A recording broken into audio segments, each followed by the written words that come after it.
Tardaron un poco en ponerse de acuerdo en cuál debía ser el siguiente paso. Ken quería pasarse por casa de Thomas, y Alice y Rubén acompañarle, aunque Alice y Ken sabían que a Thomas no le sentaría bien que se presentasen con Rubén, de quien se estaban haciendo inseparables. ¿Has probado a leerle la mente?, sugirió Alice. Lo pensé, pero he decidido no hacerlo, dijo Ken. Ha perdido a su padre. No me parece bien meterme en su cabeza. Prefiero hacer una visita de las de toda la vida. De cortesía, dijo Rubén. En persona, dijo Alice. Para demostrarle nuestro apoyo e interés, dijo Ken. Porque nos importa, ¿no? Claro, claro, dijo Alice. Saqué a rastras a mi tía Wanda de casa en cuanto me enteré, ¿recuerdas? Por eso vamos a ir los tres. Para que no piense que solo te importa a ti. Llevadle unas magdalenas a su madre, propuso Kim. Tras decir esto, trató de reprimir una mueca de dolor que a Ken no le pasó inadvertida. ¿Te duele?, le preguntó el chico la siguiente vez que la hermana de Rubén puso caras, al poco rato. Me toca ya otro calmante, pero no me los he traído. Con las prisas para no perderos de vista, no he cogido el bolso. Y pensaba que mi misión de espionaje iba a durar media horita, no 4. ¿Quieres que intente quitarte yo el dolor? Kim lo miró de refilón. ¿Con la piedra? Si te puedo hacer ver un aspersor donde hay una paloma, quizá pueda convencerte de que no te duele el mordisco que te metió Timotea. Kim estuvo a punto de negar que Timo fuera la responsable de aquello, pero comprendió que el chico podía hacer mucho más que permitir conversaciones telepáticas entre el grupo. Se preguntó hasta dónde llegaban sus escrúpulos y si ellos recibirían en algún momento el mismo trato de respeto por la intimidad del que parecía gozar Thomas. Así que no habrá secretos entre nosotros, comentó Kim. Está bien. Intenta el truquito antidolor. Ya que tenemos acceso a tecnología alienígena, ¿qué menos que usarla? Ken abrió el cofre mientras pensaba que lo que acababa de decir Kim no era más descabellado que la idea de que la piedra fuera un artefacto del futuro. Hizo que la piedra se encendiera y le envió a Kim la orden de anular el dolor de su herida. El rostro de la chica se iluminó. ¡Qué rápido! ¿Ha funcionado? Kim asintió, sonriendo. Guarda esa piedra como oro en paño. Nos harán falta trucos así si se nos complica el viaje a San Diego. Ken se quedó pensativo observando el brillo del objeto. Sentía que tenía más de tecnología que de magia. Antes había preguntado a la piedra qué debía hacer para conseguir emular el efecto del carné y la piedra había respondido configurando su cerebro para hacerlo posible. Se preguntó qué otras cosas conseguiría hacer con ella. ¿Curar heridas, propias o ajenas, en lugar de enmascarar el dolor? No esperaba respuesta, pero, como la noche anterior, la piedra le contestó. Tiempo y práctica. Para conseguirlo todo, murmuró Ken, absorto. Sintió algo de vértigo al preguntarse dónde estaría el límite. ¿Estás bien?, le preguntó Alice. Estoy mejor que bien, contestó Ken. Y ya sé lo que vamos a hacer. Me iré yo solo a ver a Thomas, lo siento. Y cuando me cuente lo que sucedió ayer y nos despidamos, os lo contaré todo a vosotros a través de la piedra. Así sabremos si se pueden mandar pensamientos a larga distancia. En realidad, aquello era una excusa. Ya había comprobado, la noche anterior contactando con Alice tras el episodio de los gatos y hacía un rato mediante la experiencia del túnel que desembocaba en un espejo, que la distancia no era un problema para la piedra. Pero le apetecía alejarse un rato de los otros tres. Se había pasado la noche entera hablando con Alice y ahora tenía sueño y estaba un poco cansado de todo. Metió el cofre, con la piedra dentro, en la mochila que había llevado consigo para poder transportarlo cómodamente y se dirigió a la puerta. Espera, te podemos acompañar por el camino.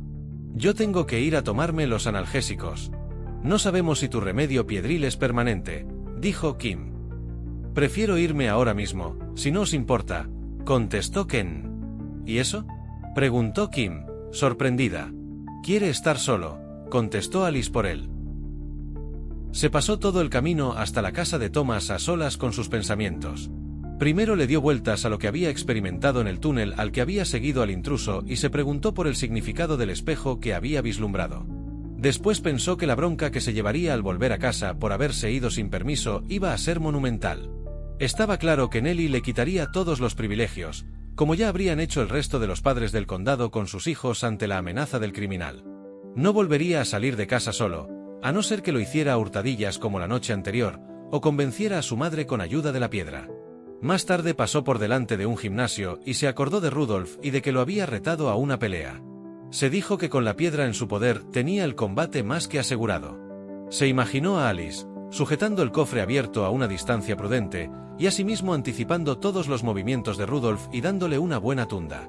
Incluso podía castigarle a sentir dolores inexistentes, la versión contraria de lo que acababa de hacer por Kim. Imaginarse dando una paliza a Rudolf le hizo sentirse mejor. Luego le hizo sentirse un poco idiota. ¿A quién quería engañar? Las cosas habían cambiado. Para siempre. No volvería a preocuparse por cosas triviales como la escuela o el imbécil de Rudolf. El mundo era un lugar peligroso no apto para pensamientos tan infantiles. De hecho, la idea de Alice sujetando un artefacto que le ayudara a anticiparse a los movimientos del bruto de la clase se parecía sospechosamente a una escena de Doraemon, cambiando a Alice por el gato cósmico. Doraemon era una serie japonesa de dibujos animados de la que su madre era fanática y que conseguía gracias a una amiga que le mandaba los vídeos desde Europa. Podía ser absurdo, sonar infantil, pero la piedra existía, era real. Mas su existencia no hacía que el mundo fuera un lugar más amable ni se pareciera a un anime para niños y alguna adulta rara como su madre. No impedía que un desgraciado fuera por ahí cargándose gente a 2 puertas de su casa, a los padres de sus amigos. Le convenía hacerse pronto a la idea de que jamás recuperaría la inocencia. En aquel momento, caminando hacia la casa de Thomas y ajeno a los acontecimientos que estaban por llegar, no se hacía una idea de cuánta razón tenía al pensar aquello. Cuando estaba llegando a casa de su amigo, pasó por delante de una pajarería. Inicialmente, la pasó de largo. Pero, tras avanzar unos pocos metros, volvió sobre sus pasos. Había visto algo raro por el rabillo del ojo. Ahí estaba otra vez. Una cacatúa lo miraba fijamente, estática. Ken se movió hacia la derecha y los ojos del pájaro lo siguieron. Se movió hacia la izquierda y de nuevo el animal lo siguió con la mirada. Empezaba a pensar que era un pájaro mecánico cuando recuperó el comportamiento normal de las cacatúas, estiró las alas y se cagó en la jaula. Ken continuó entonces su camino, prestando atención a los animales con los que se cruzaba. Un poco más adelante avanzaba hacia él una señora con un perrillo. Ken se dijo que el perro no lo miraría. Sería demasiado evidente. Pero el perro lo miró y cuando Ken pasó de largo el perro se giró para ver cómo se alejaba y su dueña tuvo que tirar de la correa para que siguiera caminando, perpleja por el extraño comportamiento del chucho. Ken pensó que el intruso no solo seguía sus pasos utilizando la visión de los animales como cámaras de seguridad, sino que no le importaba que lo supiera. Quizá quería recordarle que no estaría a salvo en ninguna parte. Que en cualquier momento podía tomar de nuevo el control, no de un único animal, sino de una jauría, como con los gatos. Que cuando quisiera, podía volver a hacerse con la voluntad de Timotea y atacar a sus dueños. El chico estaba convencido de que si sacaba ahora el cofre de la mochila y utilizaba la piedra, daría de nuevo con el rastro psíquico del intruso, acechando en cada animal. La única forma de neutralizar la amenaza era llegar hasta él y ser el primero en atacar, o quizá, aprender a bloquearlo. Conseguir que la piedra que Ken poseía le enseñara cómo rechazar al otro. Crear una zona de seguridad para él y sus amigos. No sabía si el intruso lo vigilaba solo a él o a todos ellos. A Alice, hasta la noche anterior, podía haberla tenido vigilada a través de Kiwi, su gato. De pronto se le ocurrió que por eso habían resucitado a Gandalf, para tener un animal, aunque fuera falso, en su casa, y poder tenerlo vigilado a todas horas. Claro que eso no tenía mucho sentido. Alguien que podía hacer reaparecer una versión de su perro muerto de la nada no necesitaría los ojos de un animal, real o imaginario, para tenerlo bajo observación. Si le habían hecho olvidar la muerte del perro, es porque tenían acceso a su cerebro. No necesitaban de terceros para ver lo que estaba haciendo, podían verlo a través de sus propios ojos. Quizá ahora que estaba aprendiendo a usar la piedra, la balanza comenzaría a caer de su lado. Más le valía espabilarse. A su paso, perros y gatos callejeros y algún insecto se turnaron para mantener un ojo en él y cuando por fin llegó a casa de Thomas se preguntó si no se estaría volviendo un poco paranoico. Después se imaginó al intruso enviando contra él un enjambre de abejas asesinas o una bandada de pájaros a lo Hitchcock y pensó que cualquier precaución era poca.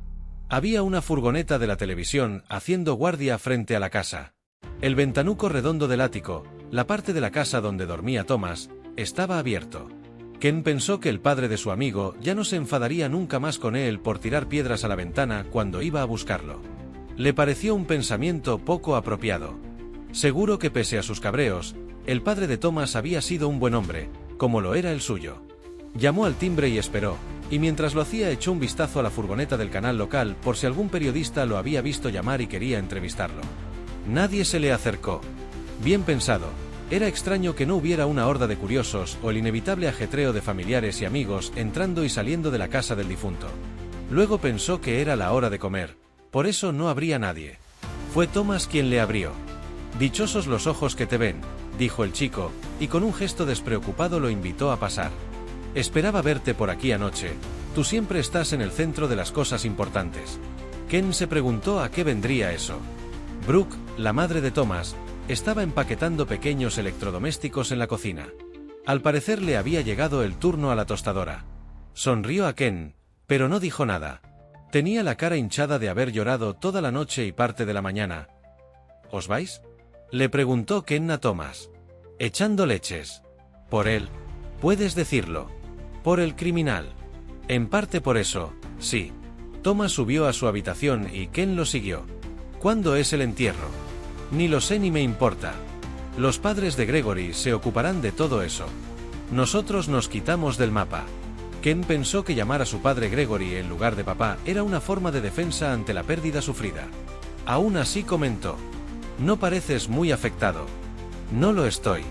Thomas hizo pasar a Ken, entró tras él, y cerró la puerta. ¿Eres mi amigo? Claro. Bien, porque necesito contárselo a alguien o siento que me estallará la cabeza. Para eso he venido. Para que puedas desahogarte. ¿Seguro? ¿Lo dudas? Se hizo Ken el ofendido. Últimamente siento que has pasado de mí como de la mierda. Ken pensó en animales, espejos, dibujos, pianos, bibliotecarias y piedras telepáticas y afirmó con la cabeza. Es verdad. Hemos pasado un poco de ti. Lo siento. Bueno, ya da igual.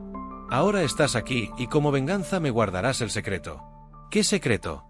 Será mejor que te sientes. Ken se sentó en la cama, intrigado.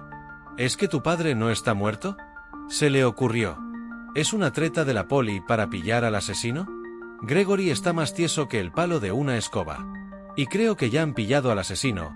Hace un rato lo decían por la tele, hay un sospechoso. De cuando se cargó a la última familia en las afueras. Hubo un testigo y ha tardado en presentarse, pero les ha dado un retrato robot. Lo que tengo que contarte es mucho más fuerte que eso. ¿Estás preparado? ¿Quieres que me agarre a algún sitio? Bromeó Ken. Yo maté a Gregory. A partir de esa declaración y conforme Thomas entraba en detalles, Ken fue perdiendo el color. Ayer lo amenacé con el trofeo del delfín y eso precipitó un poco las cosas. No sé si te he dicho que nos pegaba. Supongo que eso es lo primero que debería haberte contado. Para que no me juzgues y tal. El caso es que se me ocurrió insinuarle a mi madre que iba a hacer algo con respecto a Gregory y que no debía contar nunca que nos daba. Al cabo de un rato subió a mi cuarto con una pistola. Me dijo que la había conseguido hacía unos meses y que ella no era capaz de usarla. Estuvimos un par de horas planeándolo juntos. La manera de no dejar huellas, la mejor hora para hacerlo, cómo preparar la escena para echarle el muerto al criminal de la carretera, qué hacer con el arma, porque en cuanto los vecinos oyeran el disparo sería cuestión de minutos que apareciera la policía. No somos unos chapuzas, Ken. Mamá ha planeado muchas formas de matarlo este último año. Estaba preparada. Pero no quería hacerlo ella misma porque aún lo amaba, cosa que no me entra en la cabeza. Así que me lo cargué yo. Y de momento ha colado. La idea de que salgamos del condado unos días la ha propuesto la policía, así que nos están facilitando el terreno sin saberlo. Ahora pondremos tierra de por medio. Ya sabes. Por si nos acaban descubriendo. No me importa pasarme la vida huyendo si es necesario. Era algo que teníamos que hacer y ya está hecho. ¿Qué te parece? Ken lo miraba con la boca abierta y cara de bobo. Flipo, fue lo único que pudo articular. Cuando minutos después, Ken se encontró de nuevo en la calle tras ver sorprendido cómo el chico lo despachaba sin contemplaciones con la excusa de ayudar a su madre a empaquetar, fue consciente de que a lo mejor no volvía a ver a Thomas en su vida. Mientras se alejaba de la casa, miró la ventana del ático con añoranza. Se sentía fatal consigo mismo por no haber estado más pendiente de Thomas, por no haberse olido lo que pasaba en su casa. También estaba horrorizado por lo que había hecho su amigo con el beneplácito de la madre. Ken odiaba la violencia y pensaba que la sociedad debía contar con mecanismos para evitar que la gente se tomara la justicia por su mano. Aquello no tendría que haber acabado así. Había prometido a Alice, Reuben y Kim que les contaría lo que había pasado con el padre de Thomas a través de la piedra, pero eso fue antes de saber que no había sido cosa del criminal sino del propio Thomas. No podía contárselo a nadie. Nunca. Por mucho que confiara en ellos, comprendía que cada ser humano tiene su manera de ver el mundo y de manejarse ante las situaciones que le plantea la vida. ¿Qué garantía tenía de que Kim fuera a guardar el secreto? La hermana de Reuben podía perfectamente razonar que Thomas necesitaba atención psicológica por lo que había tenido que pasar y a lo mejor consideraba que le hacía un favor entregándolo a la policía. La única manera de mantener algo así en secreto era que jamás nadie lo supiera, aunque eso significara tener que mentir a sus amigos. Encaminó sus pasos hacia casa preguntándose qué hubiera hecho él en el lugar de su amigo. ¿Contar a los cuatro vientos que su padre los maltrataba? ¿Huir con mamá? ¿Acudir a la policía? Pegarle un tiro parecía la última opción. Comprendió que aquella decisión había sido fruto del miedo a las represalias. Las cosas se habían precipitado, había dicho Thomas, al amenazar a Gregory con el trofeo del delfín. Debían estar convencidos, tanto Thomas como su madre, de que la próxima paliza sería de muerte. Ken sintió un nudo en el estómago. Se imaginó a Thomas tumbado en la cama en mitad de la noche, escuchando los maltratos a su madre y rezando porque el criminal de la carretera, en un arranque de justicia poética, dejara de matar a inocentes y eliminara a su padre. Había 3 coches de policía aparcados a la puerta de su casa. El árbol seguía igual de muerto que por la mañana. Un agente apostado en la puerta le preguntó quién era, antes de dejarlo pasar. «Aquí está el chico», anunció el poli de la entrada. Otros 5 agentes lo miraron repartidos por el salón. Richard estaba sentado en el sofá, todavía en pijama. Nellie permanecía en una silla. En lugar de mostrar alivio al ver a su hijo sano y salvo, se puso a gritar. «Ken, diles que tu padre estuvo aquí ayer todo el día». «No lo coaccione», dijo uno de los policías. «No lo coacciono. Es lo que pasó». «¿Qué pasa aquí?», preguntó Ken, empezando a olerse lo peor. «Esta gentuza está acusando a tu padre de ser el criminal de la carretera. Les estoy diciendo que es imposible. Richard no salió de aquí ayer en todo el santo día. No es quien asesinó a Gregory Barnes. Menuda locura. Pero ni me creen ni te creerán a ti. Mi madre les está diciendo la verdad. No salió de casa». Richard le sonrió poniendo cara de circunstancias. «Agente, mi hijo se pasó la mayor parte del día por ahí. No es un testigo fiable». «Richard», gritó Nellie.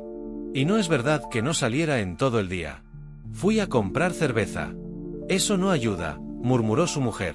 «Pero no he matado a nadie y no tengo nada que ocultar». Ken empezó a preguntarse por qué no se lo habían llevado a comisaría para interrogarlo y dónde estaba el abogado de la familia. ¿Es suficiente el parecido con un retrato robot para acusar a alguien de asesinato?, preguntó Ken, atando cabos, al poli que tenía más cerca. No se le ocurría que otra cosa podía relacionar a su padre con el criminal de la carretera. El policía, que tenía toda la pinta de estar al mando, le pidió a sus padres que guardaran silencio, se le acercó y le preguntó: «¿Dónde está la niña?». «¿La niña? ¿Tienes una hermana?». «No». «Bueno, creo que no. Tu padre no para de repetir que no tiene nada que ocultar.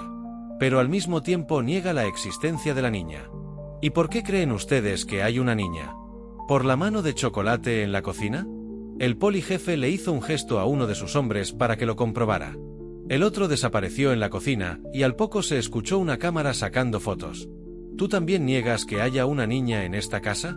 Ken seguía sin recuerdos de haber tenido jamás una hermana, pese a lo que dijera o recordara Alice, y no sabía qué podía contarle al policía para satisfacer su curiosidad sin hablarle de cosas sobrenaturales que no se creería nadie.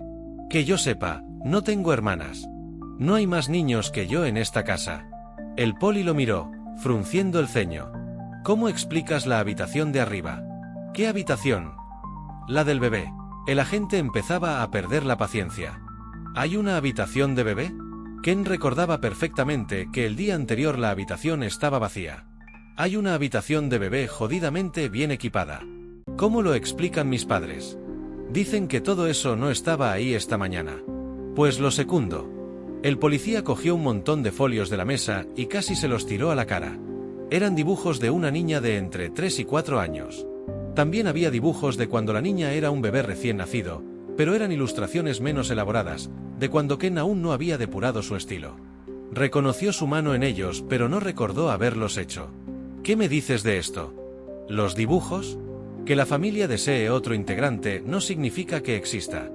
Yo les he dicho que si tuviéramos una hija aparecería en las fotos y en los vídeos, dijo Richard. Creo que se piensan que hemos secuestrado a una cría. No pensaría eso si no tuvieran un cuarto de bebé jodidamente bien equipado, dibujos de la niña y manos de chocolate en la cocina. No sé si me explico.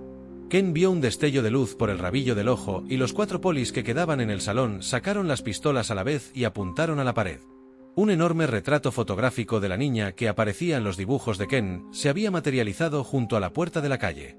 3 destellos más y otras 3 fotos se colocaron en diferentes lugares del salón. Los policías no sabían hacia dónde apuntar sus armas. Patty bajó entonces la escalera llamando a su madre y junto con la niña los recuerdos regresaron. Richard y Nellie se miraban el uno al otro boquiabiertos.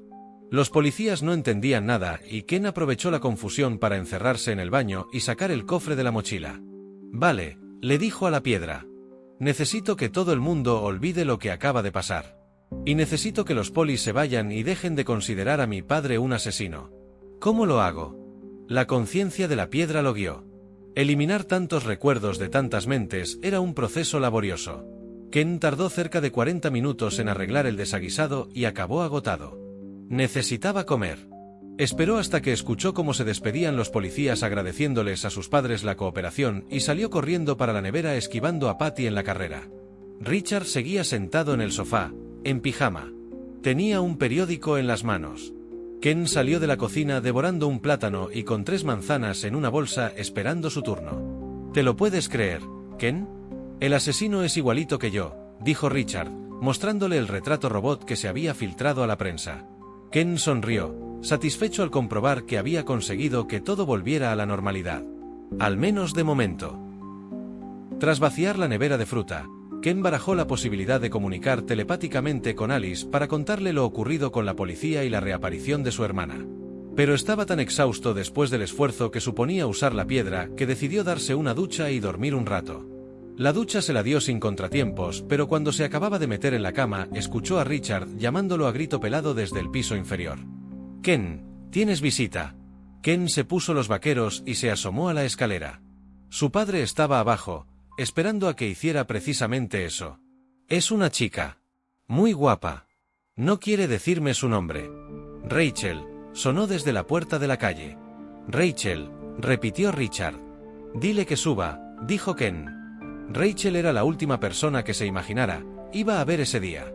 Pensó que a lo mejor había visto el retrato robot en el periódico y venía a avisarle de que el criminal se parecía a su padre. Claro que no sabía si Rachel había visto a Richard alguna vez. O quizá le apetecía hablar sobre la muerte de Gregory Barnes. El criminal había sembrado el condado de cadáveres, pero el padre de Thomas era la primera víctima de su distrito escolar. Y a efectos prácticos era una víctima más del criminal. Se acababa de meter las deportivas a presión cuando Rachel entró en la habitación y cerró la puerta. Estaba guapísima y lo miraba con una sonrisa enorme y la cabeza algo ladeada. «Esta quiere tema», pensó. Rachel se quedó observándolo apoyada en la puerta, con su enorme sonrisa y su cabeza ladeada. A Ken la posición de la cabeza le recordó a la que adoptaba Gandalf, su perro, no el personaje de Tolkien, cuando le decía algo que el animal no entendía a la primera. Decidió no comentar con Rachel que le buscaba parecidos con un perro muerto. Cuando el silencio se prolongó lo suficiente como para resultar incómodo, Ken se sacó el elefante por fuera de la camisa y dijo: «Muchas gracias por el regalo, no me diste oportunidad de agradecértelo». Ken esperaba una respuesta del tipo «no hay de qué», pero solo recibió silencio de cabeza ladeada. «Dijiste que era un amuleto para mi pelea con Rudolph. La verdad es que no creo que me pelee con él. Con todo lo que está pasando últimamente, me parece una chiquillada», comentó, por ver si la sacaba del mutismo. Ella siguió empecinada en guardar silencio. «Yo también te he comprado algo». Ken sacó, un poco nervioso, el Walkman que pensaba darle en la escuela y cuando le alargó la caja envuelta en papel de regalo se hizo evidente que pasaba algo raro. Rachel no hizo ademán de cogerlo. Seguía en la misma postura. La sonrisa comenzaba a resultar siniestra. «¿Te ha dado una embolia?», preguntó Ken, con todas las alarmas encendidas de golpe. Y por fin Rachel habló, aunque cuando Ken escuchó lo que tenía que decirle, hubiese preferido que jamás lo hubiera hecho. «No podéis ir a San Diego. No iréis a San Diego. Si no obedeces, Empezaré a matar a todas las personas que te importan. Y para que sepas que hablo muy en serio, empezaré ahora mismo por esta. Tras el mensaje, el cuerpo de Rachel cayó al suelo como una marioneta a la que hubiesen cortado los hilos. Muerta.